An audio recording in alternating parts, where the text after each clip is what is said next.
അഖിൽമാരാരെന്ന് പറഞ്ഞിട്ടുണ്ടെങ്കിൽ കോമഡി പീസാണ്. പക്ഷെ അഖിൽമാരാരെ പോലെ നിൽക്കാൻ പഠിക്കുവാണെങ്കിൽ നമുക്ക് നല്ല പൈസ ഉണ്ടാക്കാം. അതായത് പുള്ളി പറയുന്ന മൊത്തം കള്ളത്തരമാണ്. അതായത് ഏറ്റവും സെഡ് പുള്ളി പറയുന്നത് കള്ളത്തരം. കാസ്റ്റ് ഹൈറാർക്കി വെച്ച് നോക്കുമ്പോൾ സവർണർക്ക് കുറെ ദൈവങ്ങളുണ്ട്. അതായത് മീനും മുട്ട ഇറച്ചി ഒന്നും കൂട്ടാത്ത ദൈവങ്ങളുണ്ട്. പക്ഷെ മുത്തപ്പൻ എന്ന് പറയുന്ന അവിടുത്തെ പ്രസാദം എന്ന് പറയുന്നത് മുള്ളനാണ്, ഉണക്കമീനൊക്കെയാണ്. ഉണക്കമീൻ തിന്നുന്ന അതുപോലത്തെ മുത്തപ്പൻ, വിഷ്ണുമായ, ചാത്തന്മാർ, അങ്ങനെ കള്ളും പിന്നെ ഇറച്ചിയും അങ്ങനെയൊക്കെയാണ്. അവരുടെ ശബരിമലനെ ശരിക്കും ദേവസ്വം ബോർഡുകാർ, അതായത് ഗവൺമെന്റ് ആണ് ഇതിനകത്ത് ഏറ്റവും വലിയ കൾപ്രിറ്റ് എന്ന് പറയുന്നത്. അതായത് ഗവൺമെന്റിന് കുറച്ച് പൈസ ഉണ്ടാക്കണം. അതിനുവേണ്ടി അവരെന്ത് ചെയ്തു, മകരജ്യോതി കത്തിക്കുക എന്നൊക്കെ പറയുന്ന ഫേക്ക് പരിപാടി ഉണ്ടാക്കി. യേശുക്രിസ്തുവിനെ പറ്റി ഒന്നും ഞാൻ വലുതായിട്ട് അന്വേഷിക്കാൻ പോയിട്ടില്ല. ചിലപ്പോൾ എന്റെ ഒരു അഭിപ്രായം എന്ന് പറഞ്ഞാൽ ചിലപ്പോൾ ജീവിച്ചിരുന്നിട്ടുണ്ടാവും അങ്ങനെ ഒരു മനുഷ്യൻ. അയാൾ ചിലപ്പോൾ എന്നെ പോലത്തെ ഒരു മനുഷ്യനായിരിക്കാം. എല്ലാം തുറന്ന് പറഞ്ഞു അയാൾക്ക് ചിലപ്പം ഞാൻ അയാളുടെ അത്ര ഒന്നും ഉയർന്നിട്ടില്ല. പക്ഷെ എന്റെ ഒക്കെ ഒരു ഭയങ്കരമായ ഒരു വേർഷൻ ആയിരിക്കും ചിലപ്പോൾ. ആർത്തവം എന്ന് പറയുന്ന ഒരു ബേസിക് ആയിട്ടുള്ള ഒരു പ്രോസസ് എന്ന് പറഞ്ഞാൽ മനുഷ്യ കുലത്തെ നിലനിർത്തിക്കൊണ്ട് പോകുന്നതിന്റെ ബേസിക് ആയിട്ടുള്ള ഒരു പ്രോസസ്സാണ് ആർത്തവം എന്ന് പറയുന്നത്. അതായത് ഈ ആർത്തവം എന്ന് പറയുന്ന പ്രോസസ് ഇല്ലെങ്കിൽ സ്ത്രീകൾക്ക് കൺസീവ് ചെയ്യാനോ ഒന്നും പറ്റില്ല. അപ്പൊ മനുഷ്യ കുലത്തെ തന്നെ മുന്നോട്ട് കൊണ്ടുപോകുന്ന ഒരു ബയോളജിക്കൽ പ്രോസസ്. എല്ലാ ജീവജാലങ്ങൾക്കും റീപ്രൊഡക്ഷൻ ചെയ്യുന്ന ഒരു പ്രായമുണ്ട്. ആ പ്രായത്തിൽ അവരത് തിളച്ചു നിൽക്കും. അപ്പൊ ആ പിള്ളേരെ റീപ്രൊഡക്ഷന് പര്യാപ്തമായിട്ടുള്ള ഏജ് ആണ് ഈ 24, 23 എന്നൊക്കെ പറയുന്നത്. ആ ഒരു ഏജ് എന്ന് പറഞ്ഞാൽ അവരപ്പോ ആകർഷകമാവും, ഇണകളിൽ ആകർഷകമാവുന്ന കണ്ടില്ല, ഒളിച്ചോടി പോകുന്നു, എല്ലാം ഉണ്ടല്ലോ ആ ഒരു ഏജില്.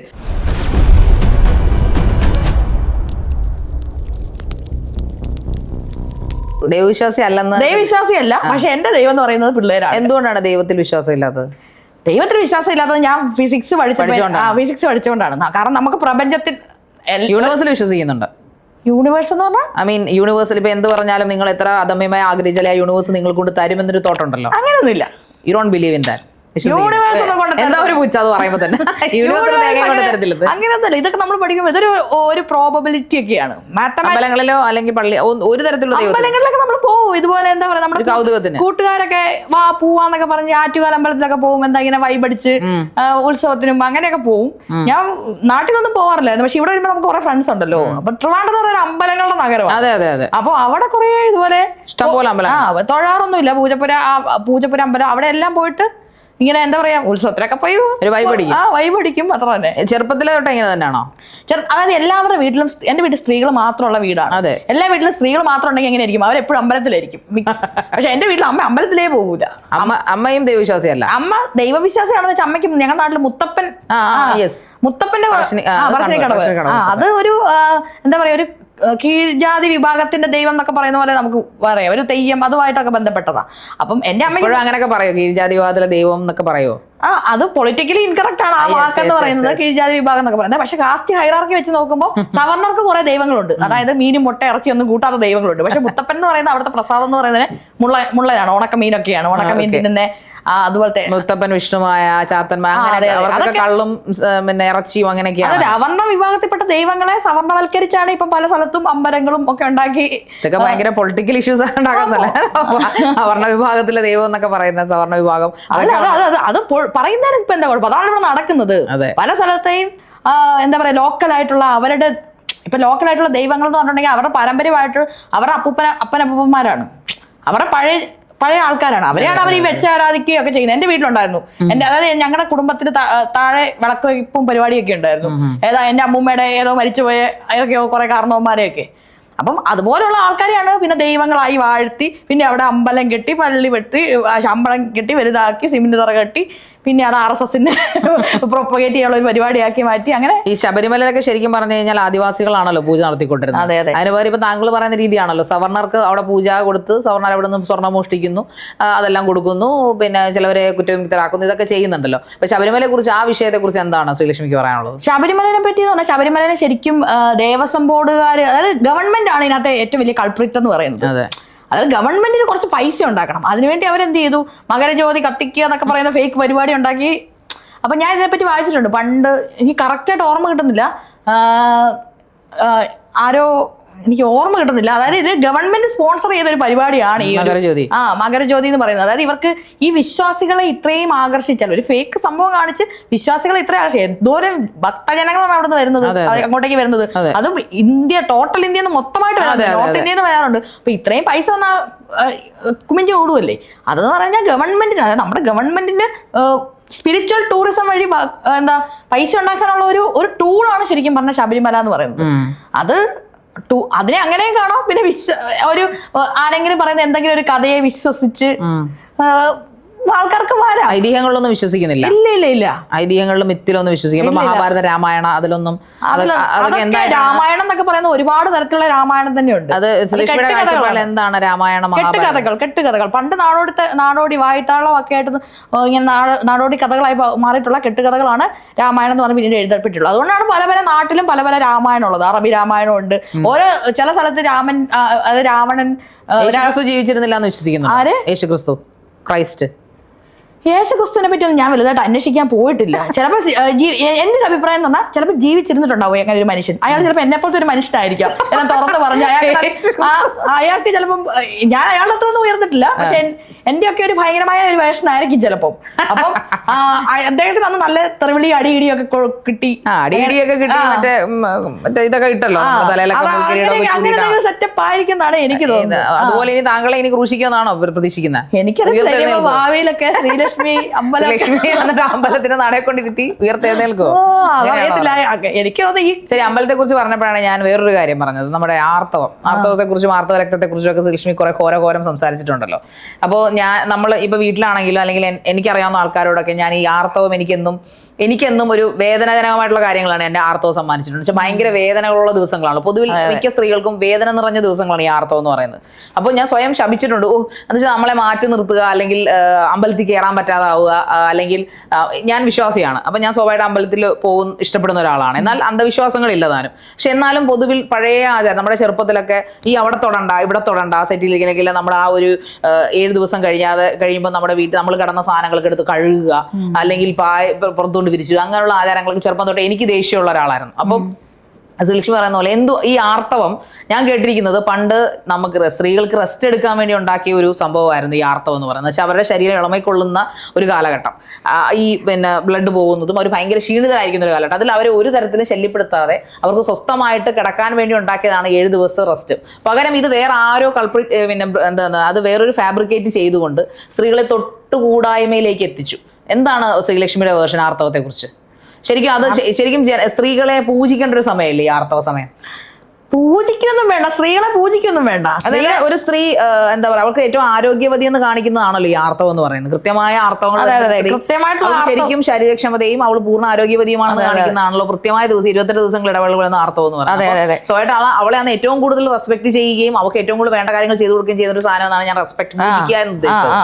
അപ്പൊ എന്താണ് ശ്രീലക്ഷ്മിയുടെ കാഴ്ചപ്പാട് അതിനെ കുറിച്ച്? എനിക്ക് പറഞ്ഞിട്ടുണ്ടെങ്കിൽ ആർത്തവം എന്ന് പറയുന്ന ഒരു ബേസിക് ആയിട്ടുള്ള ഒരു പ്രോസസ് എന്ന് പറഞ്ഞാൽ മനുഷ്യ കുലത്തെ നിലർത്തിക്കൊണ്ട് പോകുന്നതിന്റെ ബേസിക് ആയിട്ടുള്ള ഒരു പ്രോസസ്സാണ് ആർത്തവം എന്ന് പറയുന്നത്. അതായത് ഈ ആർത്തവം എന്ന് പറയുന്ന പ്രോസസ് ഇല്ലെങ്കിൽ സ്ത്രീകൾക്ക് കൺസീവ് ചെയ്യാനോ ഒന്നും പറ്റില്ല. അപ്പൊ മനുഷ്യ കുലത്തെ തന്നെ മുന്നോട്ട് കൊണ്ടുപോകുന്ന ഒരു ബയോളജിക്കൽ പ്രോസസ്. പൂജിക്കാന്ന് പറഞ്ഞാൽ തെറ്റില്ല, അവരെ പൂജിക്കണമല്ലോ. ആൾക്കാർ യൂസ് ചെയ്യുന്ന വേർഡാണ്. ഞാൻ പറഞ്ഞ സ്ത്രീകളെ എല്ലാ പ്രാവശ്യവും റെസ്പെക്ട്. പിന്നെ ആർത്തവത്തെ പറ്റി എനിക്ക് സംസാരിക്കുമ്പോൾ എല്ലാവരും ആർത്തവത്തിന്റെ ആ സമയത്തെ പറ്റി മാത്രമേ സംസാരിക്കാറുള്ളൂ. ശരിക്കും സയന്റിഫിക് ആയി നോക്കുകയാണെങ്കിൽ അങ്ങനെയല്ല. ആർത്തവം ആവുന്നതിന് മുമ്പേ ഉള്ള PMS, പ്രീ മെൻസ്ട്രൽ സിൻഡ്രോം, അയ്യോ അതെന്തോ എനിക്കൊക്കെ ഇഷ്ടംപോലെ അത് ഉണ്ടാവാറുണ്ട്. കാലുവേദന, നടുവേദന, അത്. അപ്പൊ അതിനെപ്പറ്റി ആരും പിന്നെ ഞാൻ ഇങ്ങനെ ഇടയ്ക്ക് ചിന്തിക്കാറുണ്ട്, എനിക്ക് പീരീഡ്സ് വേണ്ടായിരുന്നു, എന്തിനാന്ന് അങ്ങനെ വിചാരിച്ചാൽ എനിക്ക് 2-3 മാസം പീരീഡ്സ് ആവാതിരുന്നു. അയ്യോ ഞാൻ എന്നിട്ട് എങ്ങനെയെങ്കിലും ഒന്ന് പീരീഡ്സ് വന്നാൽ മതിയത്. കാരണം നമ്മളെ ഫുള്ള് സമ്മതിനെ തെറ്റും, ഹോർമോണൽ ഇംബാലൻസ് ഒക്കെ കൊണ്ടേ. അപ്പം ആർത്തവം എന്ന് പറയുന്നത് അപ്പം എല്ലാ സ്ത്രീകളും, അതായത് ഈ ലോകത്തിന്റെ പോപ്പുലേഷനിൽ പകുതി പോപ്പുലേഷനിൽ നടക്കുന്ന ഒരു സംഭവമായിട്ടും അതിനെപ്പറ്റി ആൾക്കാർക്ക് അവയർനെസ് ഇല്ല. ഇതുപോലെ നമ്മൾ കുറെ പറഞ്ഞ് ആർത്തവം എന്നുള്ള പരിപാടിയൊക്കെ നടത്തി അങ്ങനെ നമ്മൾ സംസാരിക്കുമ്പോഴാണ് ആൾക്കാർക്ക് അറിയുന്നത്. അപ്പം എല്ലാ സംഭവത്തിനെ കുറിച്ചും ആൾക്കാർക്ക് അവയർനെസ് ഉണ്ടാവണം. അപ്പൊ ആർത്തവത്തെ പറ്റി നമുക്ക് നല്ല രീതിയിലുള്ള അവയർനെസ് ഉണ്ട്. അതേപോലെ ആർത്തവത്തിന്റെ മുന്നേ ഉള്ള കാലഘട്ടത്തെ പറ്റി ആൾക്കാർക്ക് അവയർനെസ് വേണം. പ്രീ മെൻസ്ട്രൽ സിൻഡ്രോത്തെ പറ്റി ആൾക്കാർക്ക് അവയർനെസ് വേണം. എന്നാൽ മാത്രം ആർത്തവത്തിന്റെ സമയത്ത് ഇപ്പം നമുക്ക് ചിലപ്പോൾ നമുക്കൊരു മെയിൽ പാർട്ട്ണർ ഉണ്ടെങ്കിൽ നമ്മളെ സഹായിക്കായിരിക്കും. പക്ഷെ അതിന് മുമ്പുള്ള ദിവസം അവർ ചിലപ്പോൾ സഹായിക്കില്ല, അവർക്കത് അറിയില്ല. അപ്പൊ അതിനെപ്പറ്റി ഡിസ്കഷൻസ് വരണം. അതുപോലെ തന്നെ നമ്മളുടെ പെൺകുട്ടികളുടെ ഇടയിൽ ഓവുലേഷൻ നടക്കുന്നത് എപ്പോഴാണെന്നുള്ള കൃത്യമായിട്ടുള്ള എഡ്യൂക്കേഷൻ ഉണ്ടാവണം. കാരണം എനിക്ക് വരുന്ന മെസ്സേജസ് അബോർഷൻ ചെയ്യാൻ വേണ്ടിയിട്ട് എന്തോരം മെസ്സേജസ് വരുന്നത്, ഇഷ്ടം പോലെ കോൾ വരാറുണ്ട്. കാരണം നമുക്ക് ശ്രീലക്ഷ്മിക്ക് അങ്ങനെയുള്ള മെസ്സേജുകൾ ഞാൻ ഗൈനക്കോളജിസ്റ്റ് അല്ല, പക്ഷെ നമ്മളിങ്ങനെ ഇതിനെപ്പറ്റി സംസാരിക്കുന്നുണ്ട്. ആണുങ്ങളാണ് മെസ്സേജ് അയക്കുക. അതായത് ഈ ഒരു 20, 22, 24 വയസ്സുള്ള ആമ്പിള്ളേർ ചേച്ചി ഒന്ന് ഹെൽപ്പ് ചെയ്യണം. അതായത് ഇവർക്ക് അബോർഷന് പോകുമ്പോഴത്തേക്കും ഡോക്ടേഴ്സ് അബോർഷൻ ചെയ്ത് കൊടുക്കൂല. ഈ അബോർഷൻ എന്ന് പറയുന്നത് നമ്മൾ നന്നായി ഡിസ്കസ് ചെയ്യണം. ഭയങ്കര ഒരു കച്ചവട കൊള്ളയായി മാറിയിട്ടുണ്ട്. അതായത് ഒരു ബേസിക് ആയിട്ടൊരു 10,000 രൂപ തീരേണ്ട സാധനത്തിനെ ഒന്നാമത്തെ കാര്യം ഡോക്ടേഴ്സ് എത്തിക്സ് വെച്ച് ചെയ്തു കൊടുക്കൂല. അബോർഷൻ എന്ന് പറഞ്ഞാൽ ഒരു ബേസിക് ആയിട്ടുള്ള ഒരു റൈറ്റ് ആണ്. ഇപ്പൊ സുപ്രീം കോടതി പറഞ്ഞിട്ടുള്ളൂ ആരുടെയും സഹായമില്ല, നിങ്ങൾക്ക് ഡയറക്റ്റ് ഒന്ന് ചെയ്യാമെന്ന് പറഞ്ഞിട്ടുണ്ടല്ലോ. അത് എനിക്ക് ഡയറക്റ്റ് നമുക്ക് ഗുളിക മേടിച്ച് കഴിക്കാന്നാണ്. അങ്ങനല്ല, ഡയറക്റ്റ് നമുക്ക് പണ്ടെന്ന് പറഞ്ഞാൽ ഹസ്ബൻഡിന്റെ ഒപ്പ് വേണം, മറ്റേ പാരന്റിന്റെ ഒപ്പ് വേണം. ഇപ്പം 18+ ആയിട്ടുള്ള ഒരാൾക്ക് ആരുടെയും ആവശ്യമില്ല, അവരുടെ മാത്രം സമ്മതം. അതങ്ങനെ ഒരു ഫീമെയിലിന്റെ ഓട്ടോണമി, ആ ഫീമെയിൽ ആണ് തീരുമാനിക്കേണ്ടത് കുട്ടീനെ വേണോ വേണ്ടത്. അപ്പൊ നമ്മൾ അങ്ങനെ ചെന്നാലും ഡോക്ടേഴ്സ് ഒക്കെ ഇതുപോലെ ഗവൺമെന്റ് ഹോസ്പിറ്റലിലുള്ള ഡോക്ടേഴ്സ് ഒക്കെ, എന്റെ കൂട്ടുകാർ ഈയിടയ്ക്ക് അബോർഷൻ ചെയ്യാൻ പോയി. അപ്പൊ അവൾക്ക് ഇതേപോലെ അവിടെ ഗവൺമെന്റ് ഹോസ്പിറ്റലിൽ ഭയങ്കര മോശമായിട്ടുള്ള അനുഭവം ഉണ്ടായി. എന്നിട്ട് ഇത് പ്രൈവറ്റ് ഹോസ്പിറ്റലിൽ പോകുമ്പോൾ ഇവര് ഭയങ്കരമായിട്ടുള്ള ഇതുപോലെ പാക്കേജ്. ഞാൻ ആദ്യം അബോർഷൻ ചെയ്യാൻ ഞാൻ എപ്പോഴും ആൾക്കാർ ഇങ്ങനെ പറഞ്ഞു വിടാറുണ്ട്. 7,000 രൂപ, പിന്നെ 10,000 രൂപ, 15,000 രൂപ, 32 ഇങ്ങനെ കൂടി വരിക. അപ്പൊ ഇതിന് റൂളൊന്നുമില്ല. എന്തുകൊണ്ടാണ് ഇങ്ങനെ റൂളൊന്നും ഉണ്ടാക്കാത്തത്? എന്നിട്ട് ഈ പിള്ളേര് കഷ്ടപ്പെട്ട പൈസ ഉണ്ടാക്കുന്നേ. കാരണം ഈ ചെറിയ പിള്ളേരാണ് ഇതിനകത്ത് പോയി പെടുന്നത്. ഇവരെ അത് ഭയങ്കര അബോർഷൻ ചെയ്യുന്നതിന് ക്ലാസ് കൊടുക്കുന്നതിലും നല്ലത് ഗർഭനിരോധനം. അപ്പൊ അതാണ് ഞാൻ പറഞ്ഞ ഓവുലേഷൻ ടൈമിനെ പറ്റിയിട്ട് കറക്റ്റ് ആയിട്ടുള്ള ബോധം ഉണ്ടായിരിക്കണം. അതായത് പെൺകുട്ടികൾ ഓവുലേഷൻ നടക്കുന്നത് എങ്ങനെയാണെന്ന് അറിയത്തില്ല. ഇപ്പം എന്നെ സംബന്ധിച്ച് എനിക്ക് ഓവുലേഷൻ ഉണ്ടാകുമ്പോൾ എനിക്ക് കറക്റ്റ് ആയിട്ട് മനസ്സിലാവും. അത് ഒരു വെളുത്ത കളറിലുള്ള ഒരു ഡിസ്ചാർജ് ഉണ്ടാവും. നമുക്കറിയാം ഓരോ ഡിസ്ചാർജ് ഓരോ ടൈപ്പാണ്. പക്ഷെ നമ്മളുടെ ഈ സമൂഹത്തിൽ ഇതിനെപ്പറ്റി സംസാരിക്കാത്തതുകൊണ്ട്, എഡ്യൂക്കേഷൻ ക്ലാസ്സുകളൊന്നും കൊടുക്കാത്തതുകൊണ്ട് ഓവുലേഷൻ ടൈം ഏതാണെന്ന് അറിയത്തില്ല. അപ്പൊ എന്ത് ചെയ്യും, ഈ ഓവുലേഷൻ ടൈമിലായിരിക്കും നമുക്ക് എന്താ പറയാ സ്ത്രീകൾക്ക് ഈ സെക്ഷൽ ആയിട്ടുള്ള ഫീലിങ്സ് കൂടുതൽ. കാരണം അത് എവല്യൂഷൻ പരമായിട്ട് കുട്ടികളെ കൂടുതൽ ഉണ്ടാക്കേണ്ട. അപ്പോൾ സെക്സിന്റെ ഫീലിങ്സ് കൂടുതലായിരിക്കും സ്ത്രീകൾക്ക്.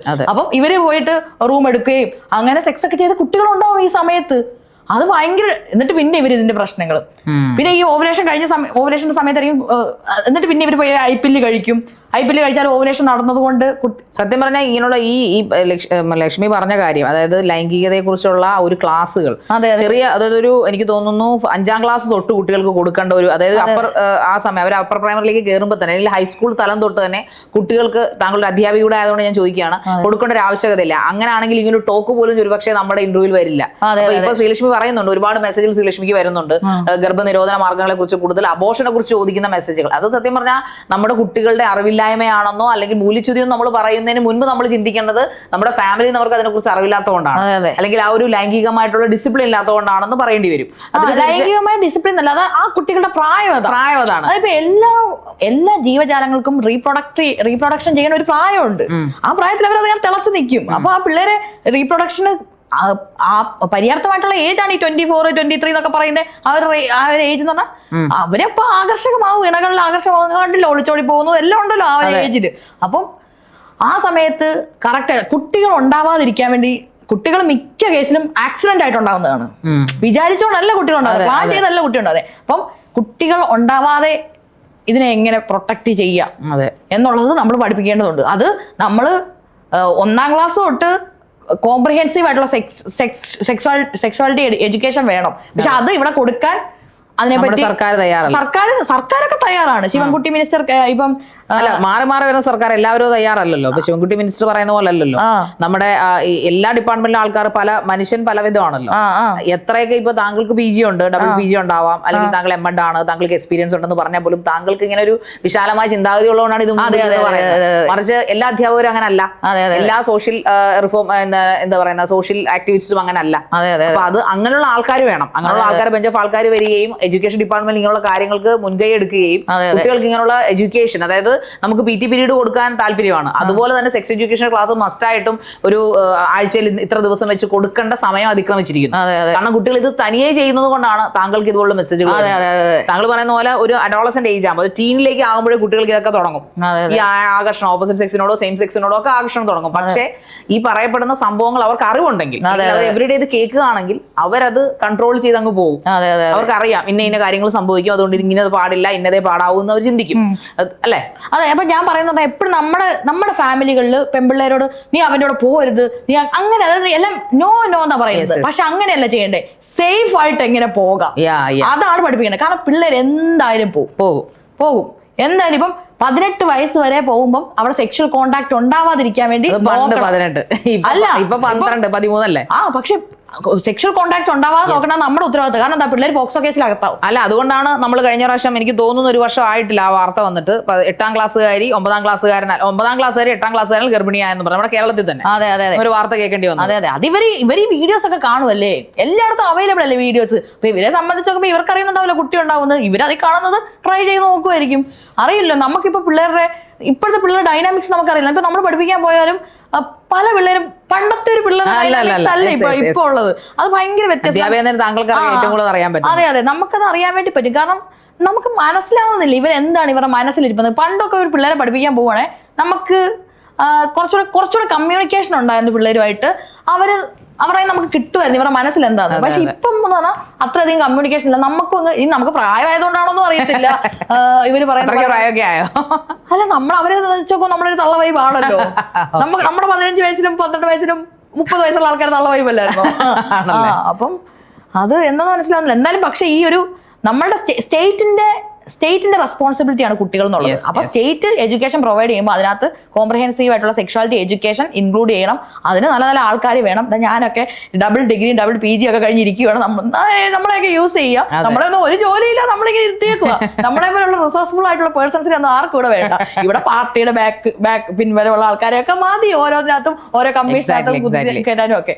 അവർക്കൊന്നും നമ്മുടെ ജീവിതം കളഞ്ഞ് ഈ സമൂഹത്തിന് വേണ്ടി നിൽക്കുക. ഓരോന്ന് പറഞ്ഞു നമ്മുടെ ജീവിതവും നമ്മുടെ ജോലി എല്ലാം കളഞ്ഞ് ഇതിനു വേണ്ടി നിൽക്കുക. പക്ഷെ അങ്ങനെയുള്ളവരെ ഒരു തിരിച്ചറിയപ്പെടുന്നില്ല. അവര് തിരിച്ചറിയപ്പെടുന്നില്ല എന്ന് വെച്ചാൽ നമ്മുടെ ലാഭേച്ഛ ഇല്ലാതെ സമൂഹത്തിന് വേണ്ടി പ്രവർത്തിക്കാൻ തയ്യാറാണ് ശ്രീലക്ഷ്മിയുള്ള ആൾക്കാർ. പക്ഷെ അപ്പോഴും ശ്രീലക്ഷ്മിക്ക് തന്നെ ടാഗ് ലൈൻ കാണുമ്പോഴാണ് നമുക്ക് വിഷമം വരുന്നത്. അതുകൊണ്ടാണ് ഞാൻ ഈ ഇന്റർവ്യൂവിൽ ശ്രീലക്ഷ്മിയോട് മറ്റ് പഴയ ക്വസ്റ്റ്യൻസ് ചോദിക്കാതെ ശ്രീലക്ഷ്മി എന്ന വ്യക്തിയെ കുറിച്ച് അറിയണമെന്ന് ഞാൻ ആഗ്രഹിക്കുക. അത് സമൂഹം അറിയുകയും ചെയ്ത് എങ്ങനെ വേണമെങ്കിലും എടുത്തോട്ടെ, അവർ ട്രോളിക്കോട്ടെ. പക്ഷെ എന്നിരുന്നാൽ പോലും താങ്കൾ ഇതാണ് യഥാർത്ഥ ശ്രീലക്ഷ്മി, ഇതാണ് സമൂഹം അല്ലെങ്കിൽ താങ്കൾ പുറത്ത് കാണിക്കാൻ ആഗ്രഹിക്കുകയും എങ്ങനെ അത് കാണിക്കണമെന്ന് ചിന്തിക്കുകയും ചെയ്യുന്ന വ്യക്തി ഇതായിരുന്നു. പക്ഷെ ആൾക്കാർ അതല്ല. താങ്കൾ ആ ഒരു പോയിന്റ് അല്ലെങ്കിൽ സെക്ഷനെ കുറിച്ച് പറയുമ്പോഴോ അല്ലെങ്കിൽ ഇപ്പോൾ ഒരു ഷിംജ കേസിനെ കുറിച്ച് പറയുമ്പോഴോ അല്ലെങ്കിൽ നമ്മുടെ സർക്കാരിനെ BJP കുറിച്ച് പറയുമ്പോഴോ ഒക്കെ അതിന് വാലും അറ്റവും പിടിച്ചുകൊണ്ട് വലിച്ചു കീറാനാണ് ശ്രമിക്കുന്നത്. സത്യം പറഞ്ഞാൽ ഓരോ ഇന്റർവ്യൂസും അങ്ങനെ ആവരുതെന്നാണ് എന്റെ ഒരു ആഗ്രഹം. അതുകൊണ്ടാണ് ഞാൻ റിയാലിറ്റി ബൈ ശാരികയിലേക്ക് താങ്കളെ ക്ഷണിച്ചത്. തീർച്ചയായിട്ടും വളരെ സന്തോഷം. കുറച്ച് ക്വസ്റ്റ്യൻസ് കൂടെ കഴിഞ്ഞ് നമുക്ക് ഇത് അവസാനിപ്പിക്കാം. അതായത് നമുക്ക് ഇപ്പോ ഇലക്ഷൻ ഒക്കെ നടക്കുകയാണല്ലോ. അതായത് നമ്മുടെ ഇപ്പൊ തുടർഭരണമാണ് ഇതുവരെ ഉണ്ടായത് നമ്മുടെ നാട്ടില്.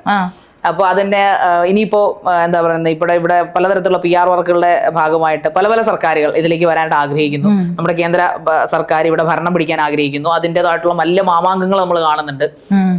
എന്താണ് ശ്രീലക്ഷ്മിക്ക് നമ്മുടെ ഇനി എങ്ങനെയുള്ള ഒരു ഭരണം വരണമെന്നാണ് ആഗ്രഹിക്കുന്നത്? ഭരണ തുടർച്ച ഉണ്ടാകുമോ, അതോ കോൺഗ്രസ് ഉണ്ടാകുമോ, BJP ഇവിടെ പിടിക്കുമോ, സീറ്റ് പിടിക്കുമോ, എന്ത് തോന്നുന്നു? ഇപ്പൊ അഖിൽമാരാരും പിന്നെ എന്താ പറയാ നമ്മുടെ സിനിമാ നടന്മാർ 2020 അഖിൽമാരെ കുറിച്ച് എന്താണ് അഖിൽമാരുടെ പ്രവേശനത്തെ കുറിച്ച് പറയാനുള്ളത്? അത് അഖിൽമാരെന്ന് പറഞ്ഞിട്ടുണ്ടെങ്കിൽ കോമഡി പീസാണ്. പക്ഷെ അഖിൽമാരെ പോലെ നിൽക്കാൻ പഠിക്കുവാണെങ്കിൽ നമുക്ക് നല്ല പൈസ ഉണ്ടാക്കാം. എന്തോരം വണ്ടികളല്ലേ വീട്ടിൽ കിടക്കുന്നത്. അതാണ് അത്. പുള്ളി എന്ന് പറഞ്ഞിട്ടുണ്ടെങ്കിൽ പുള്ളി വേറൊരു യൂണിവേഴ്സിലെ ഒരാളാണ്. അതായത് പുള്ളി നിലപാട് മാറ്റിക്കൊണ്ടിരിക്കുമല്ലോ, അതാണല്ലോ. അതിനിപ്പോ പറയേണ്ട ആവശ്യമില്ല. പുള്ളിക്ക് ഒരു ഉളുപ്പും ഇല്ലാതെ പുള്ളി ബേസിക് ആയിട്ട് ഞാൻ പുള്ളിനെ പറ്റി ഒന്ന് അന്വേഷിച്ചു. അപ്പൊ പുള്ളി ബേസിക് ആയിട്ട് സത്യമാണോ എന്ന് എനിക്കറിയത്തില്ല, എനിക്ക് കിട്ടിയ ഇൻഫർമേഷൻ ആണ്. പറയൂ. ഉമയന്നൂർ അങ്ങനെ എന്താ പറയുന്ന ഒരു കൊല്ലത്തെ സ്ഥലം, അവിടെയാണ് പുള്ളി ജനിച്ചു വളർന്നത്. പുള്ളി ജനിച്ചു വളർന്ന സെറ്റപ്പ് തന്നെ ഒരു RSS ഗ്രാമമായി, RSS SDPI ഒക്കെ കൂടുതൽ ഫൈറ്റ് നടക്കുന്ന അങ്ങനെ എന്തോ ഒരു ഏരിയ. ഇത് എനിക്ക് സത്യമാണോ എന്ന് എനിക്ക് അറിയത്തില്ല, എനിക്ക് കിട്ടിയ ഇൻഫർമേഷൻ ആണിത്. അപ്പം അങ്ങനെ ഒരു സ്ഥലത്താണ്. അതുകൊണ്ട് പുള്ളി പണ്ട് തൊട്ടേ RSSകാരനാണ്. പക്ഷെ പുള്ളി അങ്ങനൊന്നും അല്ലല്ലോ. പുള്ളി പക്ഷേ അതായത് പുള്ളി പറയുന്ന മൊത്തം കള്ളത്തരമാണ്. അതായത് ഏറ്റവും സെഡ് പുള്ളി പറയുന്നത് കള്ളത്തരം. പേര് വരെ പുള്ളി ഒരു തരം കള്ളമായിരുന്നു. അഖിൽമാരാർ അഖിൽ കൊട്ടാത്തല ആയത് പിന്നെ ആരോ വിളിച്ചു കൂവിയപ്പോഴല്ലേ? ബിഗ് ബോസിലെ തന്നെ ഷിയാസ് കരീമാണ് അത് വിളിച്ചു കൂവിയത് ഒരിക്കൽ. അതുവരെ എനിക്കറിയില്ലായിരുന്നു കേട്ടോ പുള്ളിയുടെ പേര് ഇതായിരുന്നു. എനിക്കും അങ്ങനെ അറിയത്തില്ലായിരുന്നു. പുള്ളി എന്ന് പറയുന്നത് അപ്പൊ പുള്ളി ആദ്യമേ പറയുന്നത് പുള്ളി ഒരു CPM ബാക്ക്ഗ്രൗണ്ട് ഉള്ള ഒരു കുടുംബത്തിൽ നിന്നാണ് വരുന്നത്. പക്ഷെ അങ്ങനെയല്ല, പുള്ളി പണ്ട് തൊട്ടേ RSSന്റെ ബാക്ക്ഗ്രൗണ്ടിൽ RSS ആണ് പുള്ളിയുടെ, അതായത് തല മൊത്തം വർഗീയതയാണ് പുള്ളിയുടേത്. പക്ഷെ പുള്ളി പറയുന്നത് ഞാനൊരു കോൺഗ്രസ് ആണ്, ഈ ഇടയ്ക്കൊന്നല്ലോ കോൺഗ്രസ് വിട്ട് ഞാൻ പോവില്ല, എന്നെ പലരും ശ്രമിക്കുന്നുണ്ട് പക്ഷെ ഞാൻ ഒരിക്കലും പോവില്ല എന്ന് പറഞ്ഞിട്ട് പുള്ളി ഇപ്പൊ സ്ഥാനാർത്ഥി. അതെ പുള്ളിനെയൊക്കെ മുന്നിലേക്ക് വെക്കുന്നതിന്റെ ഒരു ഇന്റൻഷൻ എന്ന് പറഞ്ഞാൽ ഞാൻ മനസ്സിലാക്കുന്നത്, അതായത് നമ്മുടെ ഇവിടെ വലിയ പ്രശ്നങ്ങളാണ്. ദാരിദ്ര്യം, യുദ്ധം, തൊഴിലില്ലായ്മ, പെട്രോളിന്റെ ക്രൂഡ് ഓയിലിന്റെ വില കുറയുമ്പോഴും പെട്രോളിന്റെ വില കൂടുക, അങ്ങനെ പിന്നെ വർഗീയത, സോഷ്യലിസം, സെക്യുലറിസം, സോവറിനിറ്റി, ഇങ്ങനെയുള്ള കോൺസ്റ്റിറ്റ്യൂഷണൽ വാല്യൂസ് എല്ലാം ഇല്ലാതായി മാറുന്നു. പക്ഷെ ഇതൊന്നും ആൾക്കാർ ചർച്ച ചെയ്യരുത്. ചർച്ച എന്ത് ചെയ്യണം? അഖിൽമാരാറിന്റെ ഊളത്തരങ്ങൾ. അത് ചർച്ച ചെയ്തുകൊണ്ട് ആർക്ക് എന്ത് ബെനിഫിറ്റ് ആണുള്ളത്? ഒരു ബെനിഫിറ്റും ഇല്ല. അഖിൽമാരാറും പിഷാരടിയും തമ്മിലുള്ള അടി, ഇതിനൊന്നും എന്തെങ്കിലും ഇത് ജനങ്ങളെ ബാധിക്കുന്ന ഒരു കാര്യമാണോ? അല്ല. അപ്പം ഈ മീഡിയാസ്, ഈ PR, നീലക്കുയില്, വെറൈറ്റി മീഡിയ, ഇങ്ങനത്തെ മീഡിയക്കാർക്ക് PR വർക്ക് കൊടുത്ത് എല്ലാവരുടെയും ഫീഡിലേക്ക് ഈ അഖിൽമാരാർ വന്നു കഴിയുമ്പോൾ റിയൽ ആയിട്ടുള്ള വിഷയങ്ങൾ അവിടെ സപ്രസ് ചെയ്യപ്പെട്ടു പോകും. അപ്പം ഒരു ഇലക്ഷൻ സമയത്താണ് ഏറ്റവും കൂടുതൽ ആൾക്കാർ എന്ത് ചെയ്യുക, ഇവാലുവേറ്റ് ചെയ്യുക, എങ്ങനെയാണ്, എന്താണ് ഇവിടുത്തെ പ്രശ്നങ്ങൾ, ഈ ഗവൺമെന്റ് എങ്ങനെയായിരുന്നു, അത് ഉണ്ടാവരുത്. പകരം ഈ സെലിബ്രിറ്റി ആയിട്ടുള്ള കുറെ ആൾക്കാരുടെ മനസ്സിലേക്ക് ഈ ബിഗ് ബോസ് ചെയ്യുന്ന ആ സെയിം പരിപാടി. ഇവിടെ കുറെ കാര്യങ്ങൾ നടക്കുവാണ്, പക്ഷെ അതെല്ലാം മാറ്റിയിട്ടിട്ട് കുറെ ആളുകൾ വീട്ടിൽ കിടന്ന് അടി കൂടുന്നത്, ആ ബഹളത്തിലേക്ക് ജനങ്ങളെ കോൺസെൻട്രേറ്റ് ചെയ്യുക. അതേ സെയിം സ്ട്രാറ്റജിയാണ് BJP-ക്കാര് കേരളത്തിൽ നടപ്പിലാക്കുന്നത്. അതിന്റെ ഭാഗമായിട്ടാണ് ഈ വീണ നായരെയും മറ്റേ ലക്ഷ്മി പ്രിയനെയും ഒക്കെ ഇതിനകത്തേക്ക് കൊണ്ടുവന്നത്. ഇപ്പൊ ആതിര നായർ എന്നൊക്കെ പറയുന്ന പെൺകുട്ടീനെയും ഒക്കെ കൊണ്ടുവരുന്നത് ഇങ്ങനെ ഒരു PR. ഇത് മാത്രമേ നമ്മൾ ഡിസ്കസ് ചെയ്യുള്ളൂ. ജനങ്ങളെ ബാധിക്കുന്ന കോർ ആയിട്ടുള്ള വിഷയങ്ങൾ, കർഷക സമരം, ഇതൊന്നും ഡിസ്കസ് ചെയ്യരുത്. അത് ഭയങ്കര ഡേഞ്ചറാണ്. അന്നേരം ഈ വളർന്നു വരുന്ന തലമുറയുടെ മുന്നിലേക്ക് ഈ ട്രോളും ഇങ്ങനത്തെ കാര്യങ്ങൾ മാത്രമേ പോവുള്ളൂ. ഈ റിയൽ ആയിട്ടുള്ള പൊളിറ്റിക്കൽ പ്രശ്നങ്ങളും ട്രാൻസ്ജെൻഡർ ബില്ലിനെ പറ്റിയുള്ള സമരങ്ങൾ, അവിടെ നമ്മളുടെ പാർലമെന്റിൽ നടക്കുന്ന കാര്യങ്ങൾ ഒന്നും, അതായത് ഇപ്പൊ BJP അതിപ്പോ പറയാമോ നടത്തില്ല, ഇലക്ഷൻ കമ്മീഷന്റെ കുറച്ച് പ്രശ്നങ്ങളൊക്കെ. അപ്പം അതൊന്നും ഡിസ്കസ് ചെയ്യാതെ ഈ ഫേക്ക് ആയിട്ടുള്ള പുറം മോടികൾ ഡിസ്കസ് ചെയ്യപ്പെടണം. അത് ഭയങ്കര ഡേഞ്ചറാണ്. വളർന്നു വരുന്ന തലമുറ ഭയങ്കര അപ്പൊളിറ്റിക്കലായിട്ട് വളരും. അത് നമ്മുടെ സമൂഹത്തിന് ചെയ്യാൻ പോകുന്ന ഡേഞ്ചർ ഭയങ്കര വലുതാണ്. അല്ലെങ്കിലും പൊളിറ്റിക്സിനെ കുറിച്ച് എനിക്ക് തോന്നുന്നില്ല ജെൻസിക്ക് എന്തെങ്കിലുമൊക്കെ താല്പര്യം ഉണ്ടോ എന്ന് എനിക്ക് നല്ല സംശയമുണ്ട്. കാരണം പലരോടും വോട്ട് ചെയ്യുന്ന വോട്ട് ചെയ്തു, ഞങ്ങൾക്ക് അങ്ങനെയൊന്നുമില്ല, ആരും വന്നാലും എന്താണ്, കാരണം അവർക്കൊരു പ്രതിഷേധമുണ്ട് ഈ നാടിനോട്. കാരണം ഞാൻ പബ്ലിക് ഒപ്പീനിയൻ എടുത്തുകൊണ്ടിരുന്ന ഒരാളാണ് ചാനൽസിന് വേണ്ടിയിട്ട്. അന്നും അതായത് യൂത്ത്സ് പറയുന്നത് ഞങ്ങൾക്ക് കേരളം വേണ്ട, ഞങ്ങൾക്ക് ജോലിയില്ല. അതായത് എഞ്ചിനീയറിംഗ് കഴിഞ്ഞ ഒരാൾക്ക് കിട്ടുന്ന സാലറി എന്ന് പറഞ്ഞാൽ 6,000 രൂപ 10,000 രൂപയാണ്, അല്ലെങ്കിൽ മാക്സിമം 15,000 രൂപ. അതിന് പട്ടിപ്പണി എടുക്കേണ്ടി വരും. ഞങ്ങൾ വീടും പണയം വെച്ച് ഞങ്ങൾ യൂറോപ്പിലേക്ക് പോവാണ്, അല്ലെങ്കിൽ കാനഡയ്ക്ക് പോവാണ്, അല്ലെങ്കിൽ ഓസ്ട്രേലിയക്ക് പോവാണ്. ബിക്കോസ് കേരള സർക്കാർ ജോലി തരുന്നില്ല. ഇപ്പം PSC ലിസ്റ്റിൽ പോലും ഭയങ്കര അഴിമതികളാണ്. ക്രിമിനൽസിന് വരെ ഫസ്റ്റ് റാങ്ക് കൊടുത്ത നാടാണ് നമ്മുടെ സർക്കാർ, ഭരിച്ചുകൊണ്ടിരിക്കുന്ന സർക്കാർ. അപ്പൊ അതുകൊണ്ട് അത്രയും സുതാര്യം. ഞാനൊക്കെ PSC ഒരിക്കൽ കാലത്ത് പഠിച്ചിരുന്നു, പക്ഷെ അന്നൊക്കെ നമുക്ക് PSC ഭയങ്കര വിശ്വാസം ഉണ്ടായിരുന്നു. ഞാൻ ഉഴപ്പിയതുകൊണ്ട് കിട്ടിയില്ലെന്നാണ് ഞാൻ കരുതിയിരുന്നത്. ഉഴപ്പിയതുകൊണ്ട് എനിക്ക് PSC കിട്ടിയില്ലെന്നാണ് ഞാൻ അതുവരെ കരുതിയിരുന്നത്. പക്ഷെ എന്റെ ആഗ്രഹം പക്ഷേ സർക്കാർ ഉദ്യോഗസ്ഥ ആകുമായിരുന്നില്ല. എന്നിരുന്നാലും കൂട്ടത്തിൽ നന്നായിട്ട് പഠിക്കുന്ന പലർക്കും അന്ന് ജോലി കിട്ടുമായിരുന്നില്ല. അവരൊക്കെ റാങ്ക് ലിസ്റ്റിൽ നല്ല ഇതുണ്ടായിട്ടും കിട്ടിയിട്ടില്ല. പിന്നീടാണ് മനസ്സിലായത് ക്രിമിനൽസുകൾ first rank, police constable rank ലിസ്റ്റിൽ. എനിക്കറിയാം, എന്റെ ഫാമിലി തന്നെ അറിയാം. കാരണം എന്റെ ഫാമിലി പറഞ്ഞാൽ ഭയങ്കര ഇടതുപക്ഷമായിട്ടുള്ള ഒരു ഫാമിലിയാണ്. അപ്പൊ എന്റെ ഇത് കുറെ കാലം മുന്നേ നടന്ന കാര്യം കേട്ടോ. ഇനി പറഞ്ഞതിന് കുഴപ്പമൊന്നുമില്ല. എന്റെ ഒരു ബന്ധു, ആ ബന്ധു കമ്മ്യൂണിസ്റ്റ് പ്രസ്ഥാനത്തിന്റെ വലിയൊരാളാണ്.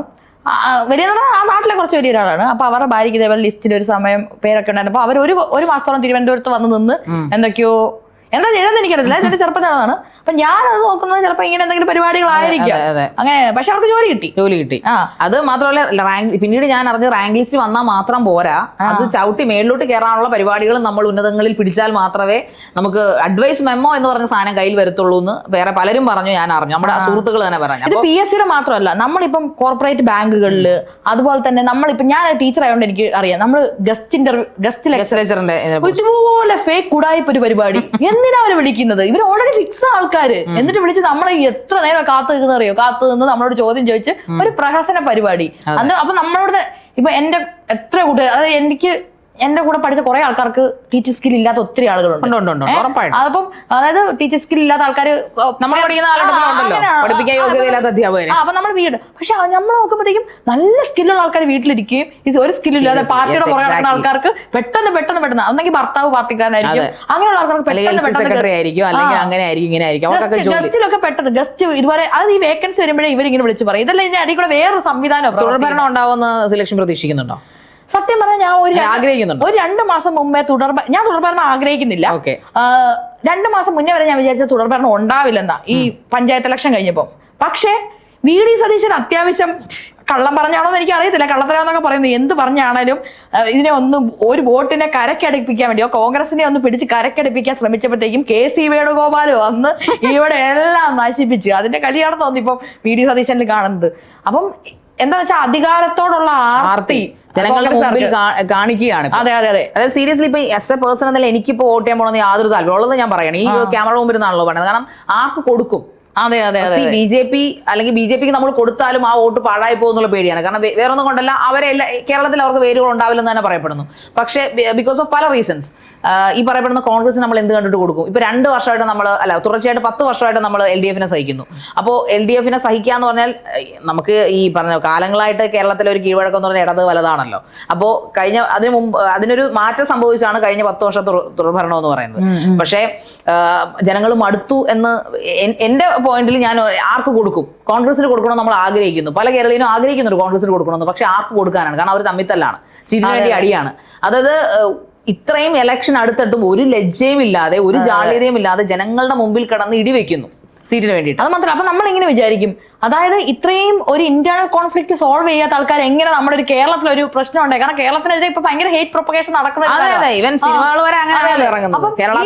അപ്പം സെൻട്രലിലെ BJP ഗവൺമെന്റ് കേരളത്തിലെ സൗത്ത് ഇന്ത്യനെ മൊത്തമായിട്ടും വലിയ രീതിയിൽ നന്നായിട്ടൊന്നും അല്ല നോക്കി കാണുന്നത്. കാരണം അവരുടെ പൊളിറ്റിക്സിനെ നമ്മൾ അംഗീകരിക്കാത്തതുകൊണ്ട്. അപ്പം അവരെന്തെങ്കിലും ഉടായി പോയിട്ട് വരും. അപ്പം ഇത് എങ്ങനെ കോൺഗ്രസ്സുകാരെ ടാക്കിൾ ചെയ്യും?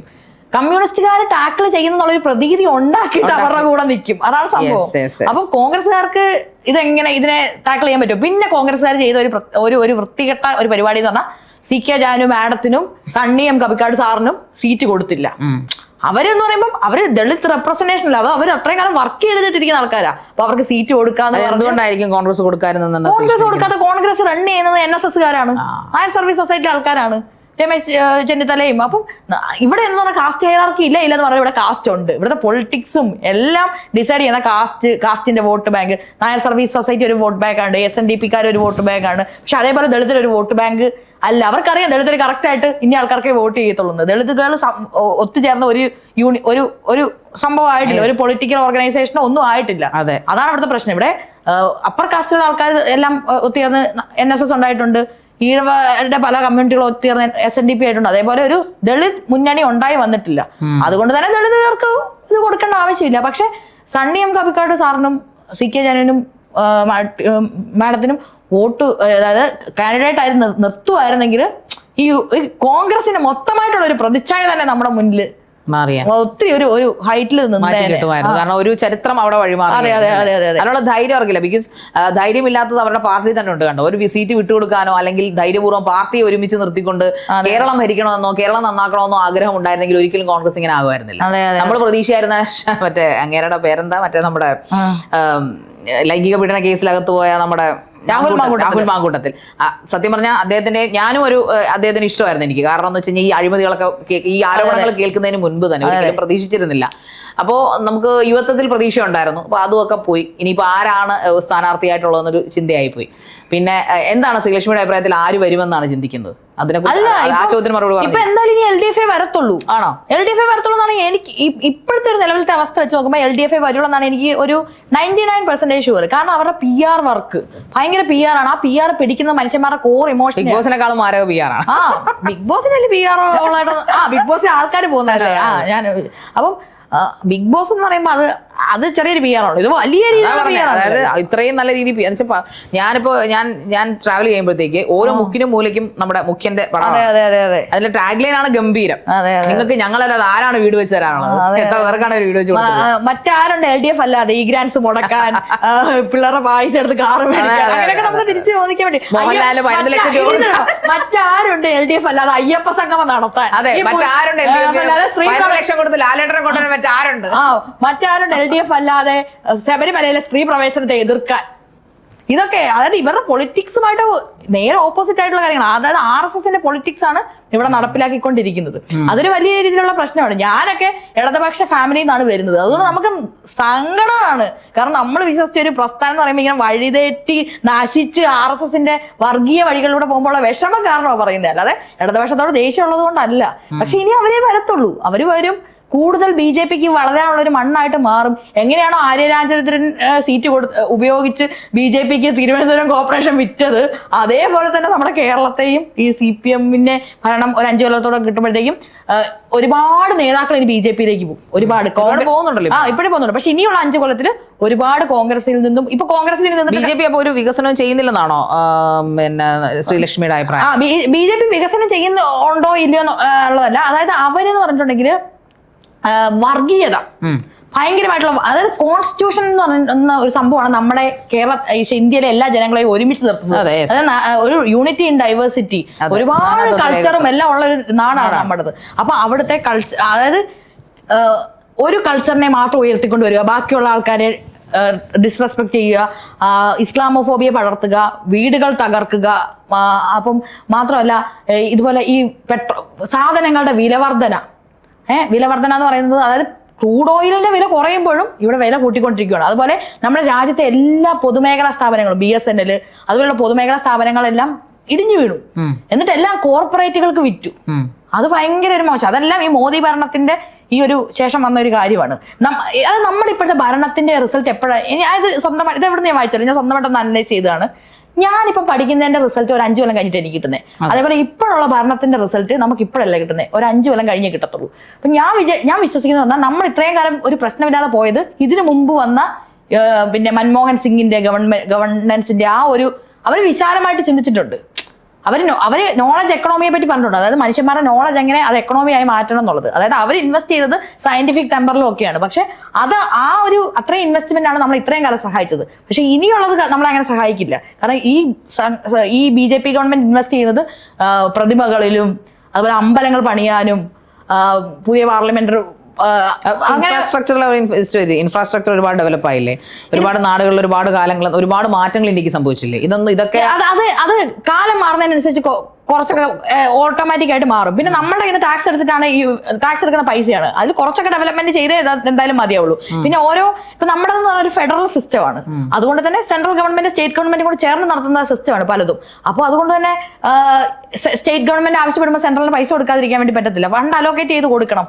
പക്ഷേ ഇതിനകത്തൊക്കെ ഫണ്ട് അലോക്കേറ്റ് ചെയ്യുന്നതിൽ ഭയങ്കരമായ പ്രശ്നങ്ങളുണ്ട്. ഞാൻ സമഗ്ര ശിക്ഷ അഭിയാനിൽ ഇന്റേൺഷിപ്പ് ചെയ്യാൻ പോയപ്പോൾ അവിടുത്തെ മാഡം പറഞ്ഞു അവിടെ ഫണ്ട് ഭയങ്കര പ്രശ്നമാണ് വരുന്നത്. പിള്ളേർക്ക് യൂണിഫോം, ഫ്രീ യൂണിഫോം ഒന്നും ഫണ്ട് അലോക്കേറ്റ് ചെയ്ത് കൊടുക്കുന്നില്ല ഇവര്, എന്ത് ചെയ്തിട്ടുണ്ടെങ്കിലും. അങ്ങനെ കുറെ പ്രശ്നങ്ങളുണ്ട്. നമ്മൾ എല്ലാ സിസ്റ്റത്തിന് അകത്തേക്ക് പോകുമ്പോഴത്തേക്കും ഫണ്ട് അലോക്കേറ്റ് ചെയ്യുന്നതിലും അവർ ഈ സ്കോളർഷിപ്പുകൾ, പല സ്കോളർഷിപ്പിന്റെ സൈറ്റ് ഡൗൺ ആണ്. ഞാൻ MA പഠിക്കുമ്പോൾ എനിക്ക് ഗേൾ ചൈൽഡ് സ്കോളർഷിപ്പ് കിട്ടിയിട്ടില്ല. പക്ഷെ എനിക്ക് PGക്ക് പഠിക്കുമ്പോൾ എനിക്ക് 2 PGക്കും കിട്ടേണ്ടതാണ്. പക്ഷെ എനിക്ക് മറ്റേ PGക്ക് കിട്ടിയിട്ടുണ്ട്, MSCക്ക് കിട്ടിയിട്ടുണ്ട്. പക്ഷെ സൈറ്റ് ഡൗട്ടാണ്, നമുക്ക് കയറാൻ വേണ്ടി പറ്റത്തില്ല. പല സ്കോളർഷിപ്പുകളും മുടങ്ങുക.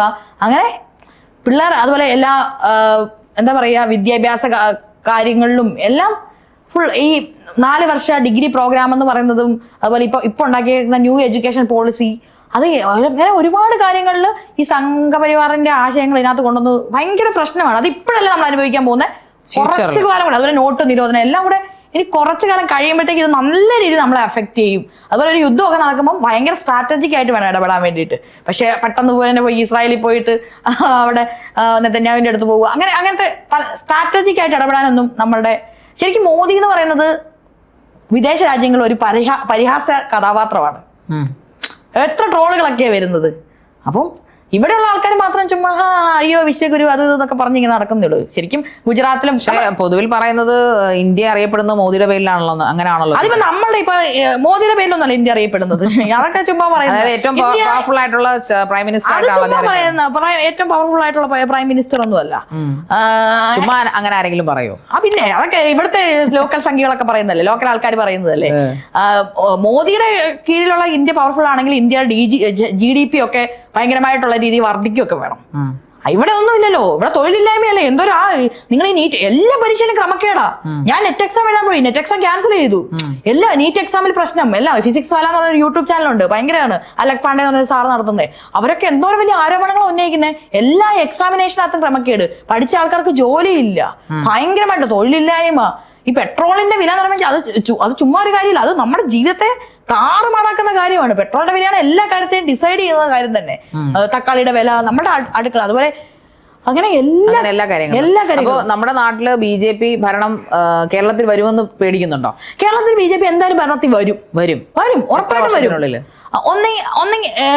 ഇപ്പം ഒരു ഭയങ്കരമായിട്ടുള്ള ഉടായ്പ് കാണിക്കുവാണെങ്കിൽ ഒരു 2031 തന്നെ വേണമെങ്കിൽ അധികാരത്തിൽ വരും.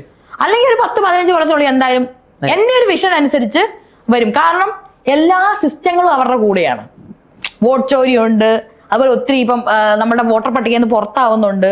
അതുപോലെ തന്നെ ഈ ഗവൺമെന്റ് സിസ്റ്റത്തിൽ ഇരിക്കുന്ന ആൾക്കാരോട് സംസാരിച്ചാൽ നമുക്ക് കുറെ കാര്യങ്ങൾ മനസ്സിലാവും. അപ്പം ഇപ്പൊ തന്നെ ഞാൻ ഒരാളോട് സംസാരിച്ചപ്പോൾ എനിക്ക് കിട്ടിയ ഒരു ഇൻഫർമേഷൻ ആണ്. അതായത് അതായത് നമ്മളിപ്പോ ഒരു ഹൈറാർക്കി ഉണ്ടല്ലോ ഒരു ഗവൺമെന്റ് സിസ്റ്റത്തിൽ, അതിനകത്ത് ലോവർ ലെവലിൽ കുറച്ച്, അതായത് ഹയർ ലെവലിലുള്ള ആൾക്കാരിലേക്ക് ലോവർ ലെവലിൽ ഇരിക്കുന്ന ആൾക്കാർ പ്രൊസീഡിംഗ് ഓഫീസറാണ്. അങ്ങനെയൊക്കെ എന്ത് അടിസ്ഥാനത്തിലാണ് ഇവർ ആൾക്കാരെ അലോക്കേറ്റ് ചെയ്യുന്നതെന്ന് അറിയത്തില്ല. അങ്ങനെയൊക്കെയുള്ള കുറെ പ്രശ്നങ്ങളുണ്ട്. എന്തായാലും നമുക്ക് നോക്കാം. ശ്രീലക്ഷ്മി പറഞ്ഞതുപോലെ എന്തായാലും BJP അധികാരത്തിൽ വരും. എന്നെയൊക്കെ പിടിച്ച് ജയിലിട്ടായിരിക്കും ചിലപ്പോ. അപ്പൊ അല്ലെങ്കിൽ ഞാൻ അഖിൽമാരെ പോലെ വാക്കൊക്കെ മാറ്റി നേരെ BJP പോകും. അതാ പറയാൻ പറ്റില്ല. കാരണം നമ്മള് യുവത്വത്തിൽ നമുക്കെല്ലാം തിളപ്പാണ്. അതെ അതെ അതെ. വയസ്സാകുമ്പോൾ നമുക്ക് പൈസയുടെ ഒക്കെ ആവശ്യം വരുമല്ലോ. പക്ഷെ എന്നാൽ ഞാൻ പോകുന്നതാണ് വിശ്വസിക്കുന്നത്. അതെ, ഓക്കെ. എന്തായാലും ശ്രീലക്ഷ്മി വളരെ തിരക്കുള്ള ഒരു സമയത്ത് നിന്ന് എനിക്കായിട്ട് തന്നെ എനിക്കൊരു ഇന്റർവ്യൂ തന്നു, എന്റെ ചാനലിനായിട്ട് തന്നു. ഇത്രയും ചോദ്യങ്ങൾ വളരെ വ്യക്തമായിട്ടുള്ള, വളരെ ശക്തമായിട്ടുള്ള, വളരെ തന്റെ നിലപാടുകൾ സമർത്ഥമായിട്ട് തന്നെ കൃത്യമായിട്ട് ഒരു എന്താ പറയാ, ഒരു വാക്കിന്റെ ഒരു തെറ്റുപോലും ഇല്ലാതെയാണ് എല്ലാത്തിനും മറുപടി നൽകിയത്. വളരെ നന്ദിയുണ്ട്. എനിക്കൊരു ഇന്റർവ്യൂ തന്നതിലും ഇവിടം വരെ എത്തിയതിലും ഇതുപോലൊരു മനോഹരമായ ഇന്റർവ്യൂ ചെയ്യാൻ സാധിച്ചില്ല, ശ്രീലക്ഷ്മി അറക്കലിനെ ചെയ്യാൻ സാധിച്ചതിലും ഞാനും വളരെ കൃതാർത്ഥയാണ്. വളരെ സന്തോഷം. നന്ദി.